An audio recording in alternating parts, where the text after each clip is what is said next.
I couldn't help but wonder when I saw that Deshaun Watson signed how, I don't want to say stupid the Cowboys are, but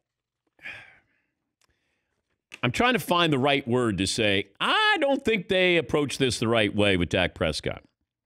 Because let's go back to April of 2019.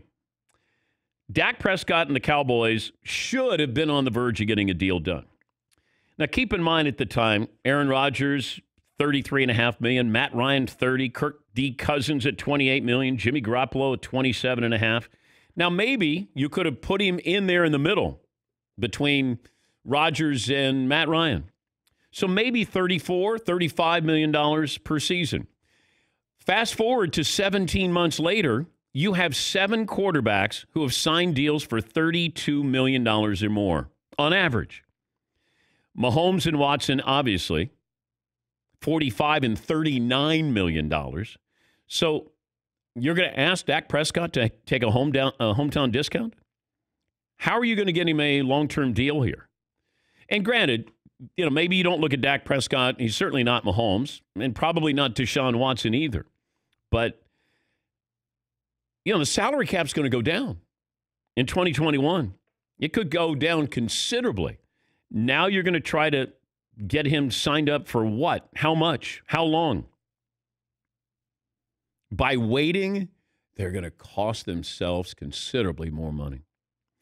And you can't do that with a quarterback. You sign him, you bite the bullet, and eventually you look back and you go, you know what? We probably got a bargain. I mean, San Francisco might look at Jimmy Garoppolo and say, $27.5 million, we got a bargain.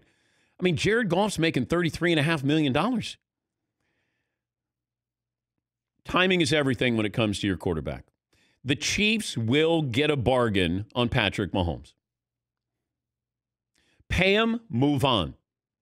And Dallas waited and waited and waited and dragged this out. And now you're going to give him more bargaining power because you brought in, you got CeeDee Lamb for him. You still have a good offensive line. Zeke Elliott is still a marquee running back. You got a couple of wide receivers there now. You got Mike McCarthy, new head coach. You're basically saying to Dak Prescott, go on out there and drive up your price. Because if he performs well, you're going to want $40 million a year. And you could have had him probably for $7 million less.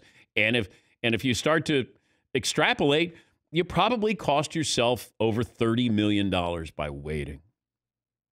And try to do that when the salary cap goes down. He's going to want money that's commensurate to the other players at his position. And I don't think he's Deshaun Watson. I think Deshaun is more valuable to his team. But that doesn't mean anything. If you start to look at these salaries, it doesn't mean anything. It's next guy up, pay him, move on. Or get rid of him, like Jameis Winston, Marcus Mariota. Don't pay them. But if you're going to keep them, you're going to pay them. Remember when Kirk D. Cousins got $84 million guaranteed? And he got franchised a couple of times. And I went, will we look at that as a bargain price? He's making $27 million a year. Now you might go, boy, that's not a bargain. It is in today's NFL with that position. Do I want to pay Kirk Cousins $27 million? No. But then who am I paying to come in and play that position?